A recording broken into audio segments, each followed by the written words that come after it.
World War I gave a new fear to not just the military but also many civilians. The use of gas was so devastating that in the waking years of what was going to be World War II, many countries made gas masks for their citizens to protect them if such weapons were to ever be used again. Today, we will be covering the French-made TC-38 gas mask.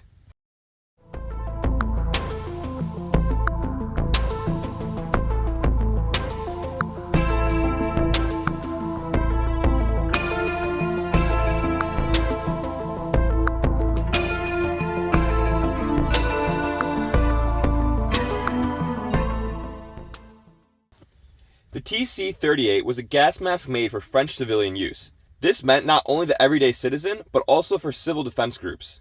The mask was made in the late 30s, likely around 1938 based on the name. The mask stopped being produced in the early 40s. Sadly, I don't have an exact date on this. These gas masks definitely saw use, however, especially in the fear of the imminent German invasion. Such masks were made to protect the user from not only harmful gases like the ones used in World War I, but also with dust and debris from bombings. This was extremely prevalent in England with the many German bombings. So now that you know the extremely brief history behind the mask, let's cover the actual mask itself. This gas mask is styled after the French military T-31 gas mask. Both use the same facepiece. The main difference with these masks was the T-31 was issued with a hose and bag to wear at the hip. The TC-38, however, came in a can with a filter that would screw into the gas mask itself. The mask itself is made with a rubberized canvas. The area between the eyes is made with just rubber, and then it's stitched into the mask itself. The lenses were made with a glass, and depending on the manufacturer, were reinforced with metal. On the back, it used an elastic harness, which was quite common in gas masks at the time. The gas mask utilized the TSOT anti-fog system to make sure the mask wouldn't fog. This idea was named after Dr. TSOT himself. The way it works is Dr. TSOT believed keeping the lens colder on the inside would eliminate fog. The way that this was achieved in gas masks would be that with every breath the user takes, when they inhale, the cold air coming into the mask would first pass through the lens, cooling the glass and clearing the condensation off of them. The TC-38 changed this slightly from the original TSOT gas mask, however. Looking at the mask, you might notice it doesn't have an inhalation valve like the original TSOT mask. This is due to the mask actually having one on the inside of the filter it came with.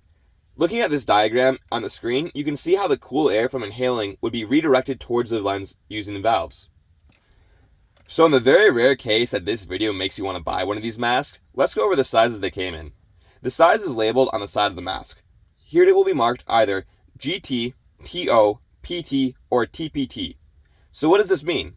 Well, it means for once in a video, I will not be butchering the German language, but actually the French language this time. GT stood for Grande Taille, which was large. TO stood for Taille Ordinaire, meaning medium. PT stood for Petite Taille, which was small. Lastly, TPT stood for Très Petite Taille, which was extra small. These masks also have many manufacturers. On the screen, you'll see all the companies that manufacture these masks. I just personally don't feel like trying to take a crack at pronouncing these in French today, because I already butchered it enough with the sizes. So with that concludes the coverage of the French TC-38 gas mask. An extremely different change in content this week, but let me know what you think of this style. I have quite a bit of European surplus from the 20th century that I would absolutely love to cover the history of. And anyway, that's all for today, so I'll see you guys in the next one.